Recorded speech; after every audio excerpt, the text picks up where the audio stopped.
And now, the Energy Blues. Oh, energy. Sometimes I think I'm running out of energy. Seems like Okay, this video is about a couple things I want to say, sort of as like an offshoot of some thoughts I had after listening to the first song, Alexander Hamilton, and starting to get into it. One of the things I did is I read a few critiques on it, and I've never really read a critique that I've been really impressed with. I've seen, a couple good points here and there, some things that would be interesting to discuss, but for the most part, nothing that was really that impressive. Um, but the one thing that I've seen mentioned is that Hamilton is not really like the first hip hop um, musical, or it's not the first rap musical. And the thing is that no, rap is not new. Rap has been around for a very long time. Hamilton most definitely is not the first musical to incorporate rap into it. But what I do say is that there is a distinct difference, though, that there is a difference between rap in general and hip hop. Uh, Rap by itself is basically, and this is all my opinion on all the stuff I'm going to talk about, is just my opinion. But rap by itself is basically talking to or with a melody. So talking in sort of a sing song kind of way. Hip hop, on the other hand, is a form of rap, um, because it is that talking with a beat or with a melody. Um, but hip hop, to me, was is more born from one its subject matter, because the stories and the way those stories were told came from a very distinct place, from a distinct place and distinct people. So um, that was what makes hip hop sort of a subgenre of rap. Um, and also, hip hop has a lot to do with the attitude that that is carried by those who perform it. Uh, if anybody is interested, and I haven't really kept up with this, or if it's ever gone past anything, but over in Korea and K-pop, there's a huge band called Girls' Generation, or Sonishide, and they came out with a song. I think it was like "Attaboy," something like that, in which they kind of presented a more hip hop aesthetic. And there was a debate or a discussion about whether you could be aegyo, which is this Korean thing that you just have to just look up aegyo. Sunny from Crow Generation is a master at it, beside the point. But it's like, can that attitude mix with the attitude that is hip to hip hop? Because many people say you couldn't be Iggy or hip hop. I don't agree with that, but that's just part of that discussion of what is hip hop and how important is the attitude to to hip hop. So that was just the one thing.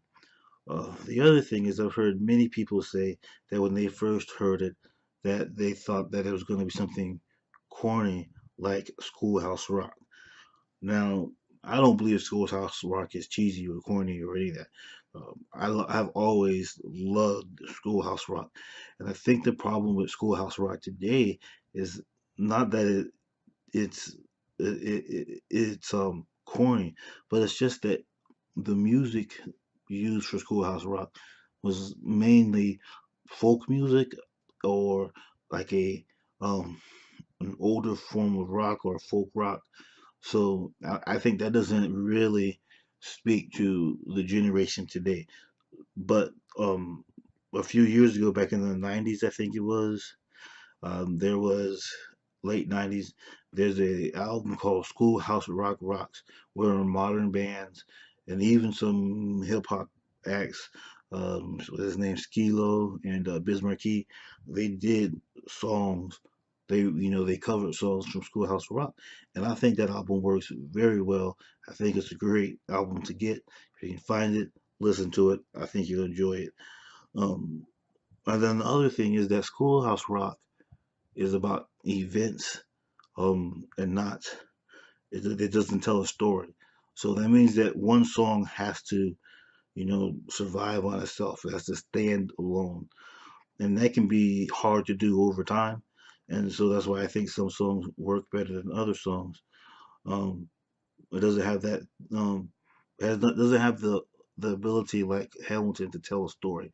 If you try to do the story of Hamilton as a song, I don't think it would work. You need to have this storytelling process. So when they talk about different things in history, they have to hit it all in one song. So yeah, those are just a couple things I wanted to add to the last video as, I don't know, sort of an appendix or whatever. But yep, that's it. Love and peace. I always do it the wrong way.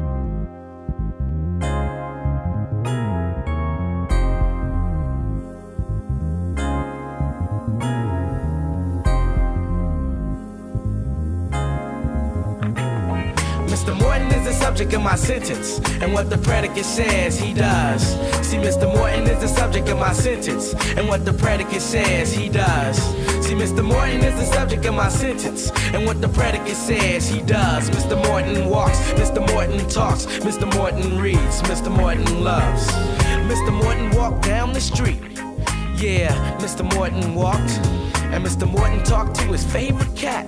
Yeah, Mr. Morton talked. What's up, cat? And Mr. Morton was a lonely man. Yeah, Mr. Morton was. And Mr. Morton is the subject of my sentence, and what the predicate says, he does. See, Mr. Morton knew just one girl. Yeah, Mr. Morton knew. And Mr. Morton grew flowers for pearl. Yeah, Mr. Morton grew. And Mr. Morton was very shy. Yeah, Mr. Morton was. See, Mr. Morton is the subject of my sentence, and what the predicate says, he does.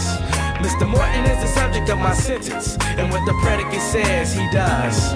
Mr. Morton is the subject of my sentence, and what the predicate says, he does. See, Mr. Morton is the subject of my sentence, and what the predicate says, he does. Mr. Morton walks, Mr. Morton talks, Mr. Morton reads, Mr. Morton loves. The subject is a noun, that's a person, place, or thing. It's who or what the sentence is about. And then the predicate's a verb, that's an action word that gets the subject like up and out. Mr. Morton wrote Pearl a poem. Say what? Yeah, Mr. Morton wrote. Pearl replied in the afternoon. How she replied? She replied by note. Mr. Morton was very nervous. Yeah, Mr. Morton was. And Mr. Morton is the subject of my sentence, and what the predicate says, he does. The cat stretched, the sun beat down, a neighbor had chased his kid. And each sentence is completed, but only when you know exactly what the subject did. See, Mr. Morton is the subject of my sentence, and what the predicate says, he does. Mr. Morton is the subject of my sentence, and what the predicate says, he does. And Mr. Morton is the subject of my sentence, and what the predicate says, he does. Mr. Morton walks, Mr. Morton talks, Mr. Morton reads, Mr. Morton loves. Mr. Morton is the subject of my sentence, what the predicate says, he does. Mr. Morton is the subject of my sentence, and what the predicate says, he does. See, Mr. Morton knocked on her door. Yeah, Mr. Morton knocked, and Mr. Morton sat on her porch. Yeah, see, he sat and rocked. Mr. Morton was a nervous man. When she opened the door, he ran, and Mr. Morton climbed up the stairs. Yeah, Mr. Morton climbed again. Mr. Morton was a lonely man. Yeah, Mr. Morton was. Until Pearl showed up with a single rose. Who says women can't propose? See, Mr. Morton is the subject of my sentence, and what the predicate says, he does. Mr. Morton is the subject of my sentence, and what the predicate says, he does. Mr. Morton is the subject of my sentence, and what the predicate says, he does. Mr. Morton walks, Mr. Morton talks, Mr. Morton reads, Mr. Morton loves. Mr. Morton is the subject of my sentence, and what the predicate says, he does.